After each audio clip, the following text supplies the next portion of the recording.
Hey guys, it's Angela with Restoration Harmony. Good morning. I am here on this blustery Iowa winter day, and I have to say, Phil apparently did not see a shadow, so I don't know what's up with him. He's not really living up to his expectations, but it's cold, it's starting to sleet here.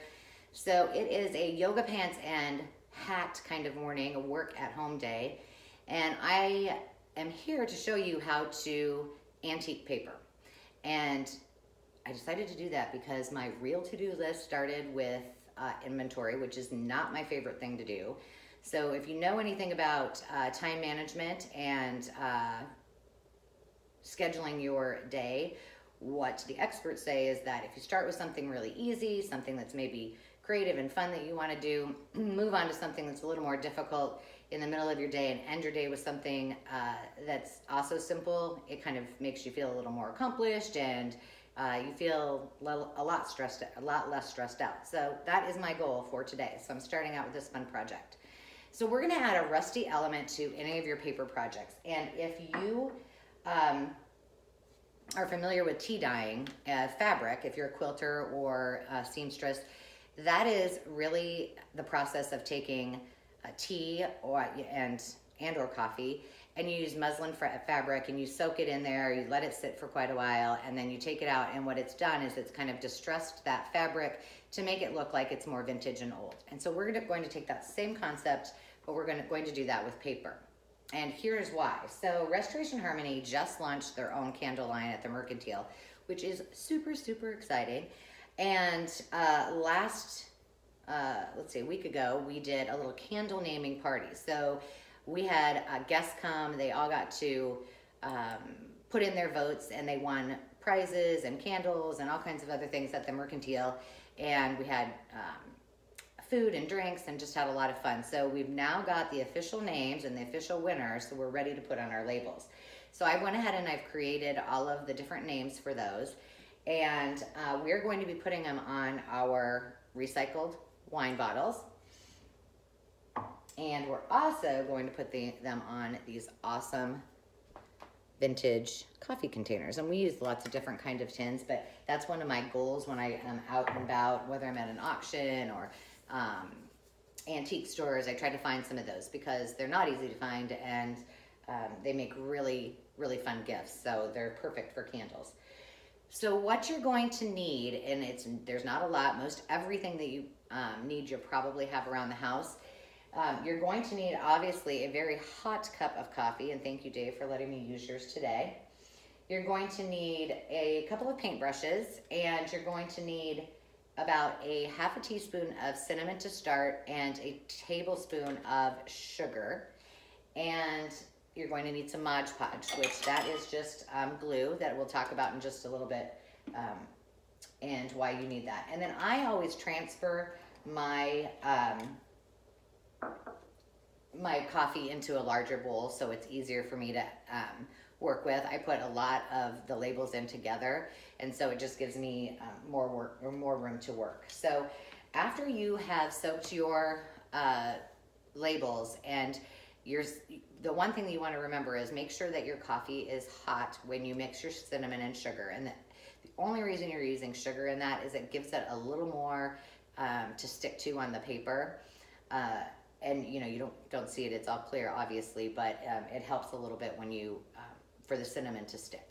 So then after you soak those for about 15 minutes, you're going to go ahead and take them out, and I lay mine simply on paper towels like you see here, and I just let them dry really thoroughly.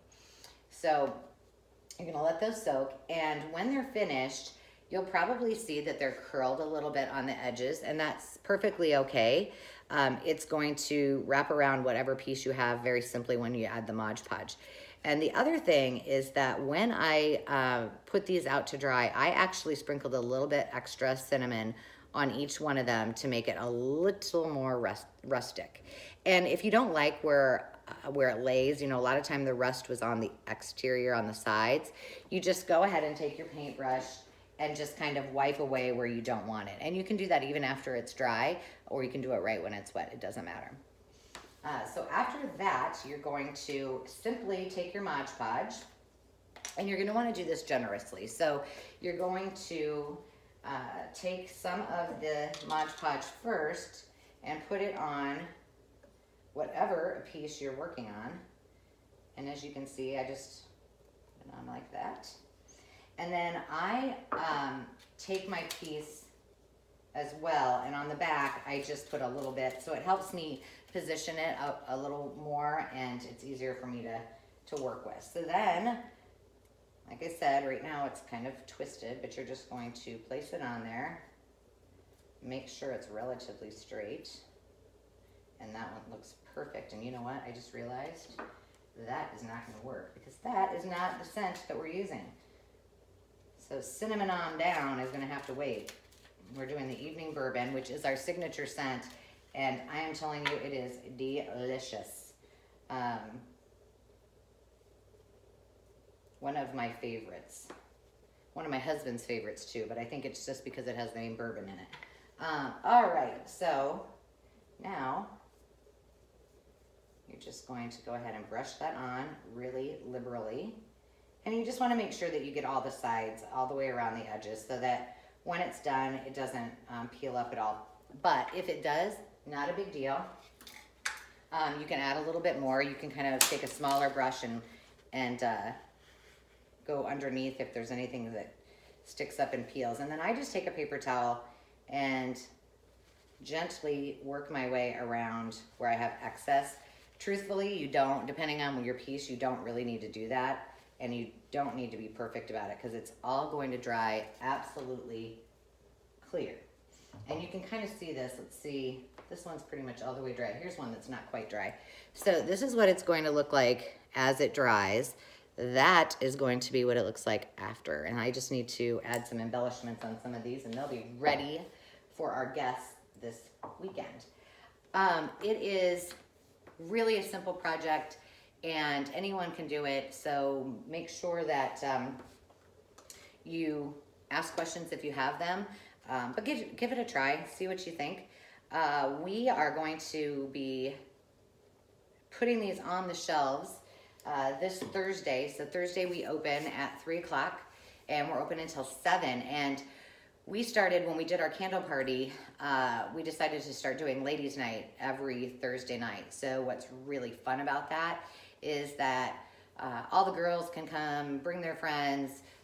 They can feel free to bring a snack to share. They can bring a drink if they want, or they can sample some of our favorite appetizers. And we usually have a signature drink every week. And it's just a time for all of us who work hard, who need just a little bit of a break. And I'm telling you, with this winter and this polar vortex that we've had, I know there are a lot of moms specifically that were like, I need to get out, and it's a perfect time for us to do that. So 3 to 7, we will be open and we will have our candles on display as well as a bunch of other fun merchandise that we will be unboxing Wednesday night. Kathy and I will either be doing a YouTube video or a live video to kind of share some of those really fun new spring items that we've got at the Mercantile, and they are so cute. We're really excited. So hopefully you can hang out. If you have questions or comments, please, you can post those either on our YouTube channel or right here on Facebook as well. And please feel free to comment and share. We love to feel the love, and we like to hear what you've got to say. So keep in touch, and we'll talk to you all next time. Ciao.